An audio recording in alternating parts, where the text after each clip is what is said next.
An ICE agent getting to conceal their identity is not a privilege or a situation that other law enforcement officials have. Why should ICE agents have that? Tom Homan, the man who will play Tom Homan in the movie about Tom Homan called The Tom Homan Story.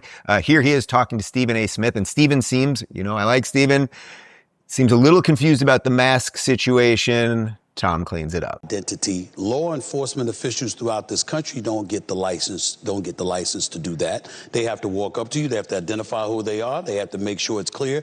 An ICE agent getting to conceal their identity is not a privilege or a situation that other law enforcement officials have. Why should ICE agents have that? Look, I don't pretend. I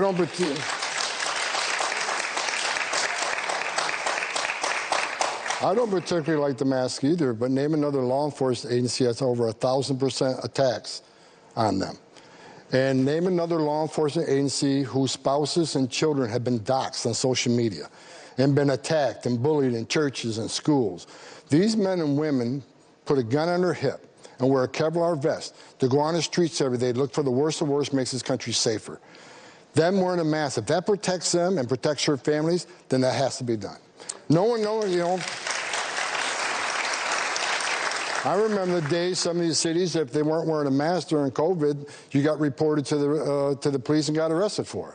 These men and women are trying to protect themselves and their families. And again, I don't like the mask. I wish there wasn't need for it. But there's not another law enforcement agency dealing with the attacks that ICE is dealing with right now. Look, immigration enforcement, I've been doing it since 1984. It's always been controversial.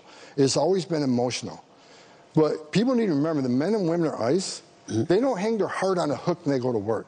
They're mothers and fathers too. They have children too. And they take very, very emotional things home with them every day. Yeah, that is just true. Otherwise, no one will take the job. If you take the job thinking that your family is going to be doxxed, that they're going to go after your kids, they're going to show up at your house, do all of the unthinkable things that we don't even want to mention, then you will not take that job. And then guess what will happen? Well, as the robots come and Optimus and everything else, we'll have robot agents that will do these jobs. We're probably going to have that either way.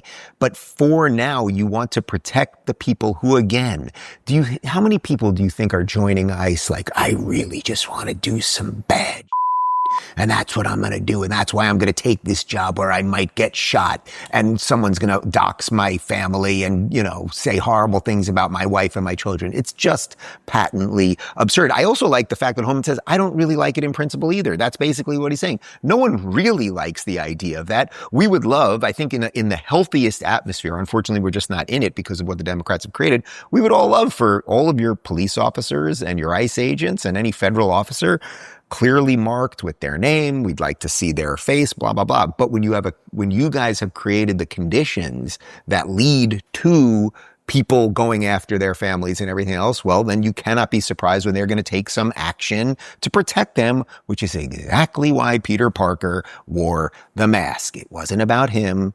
It was about Aunt May and Mary Jane and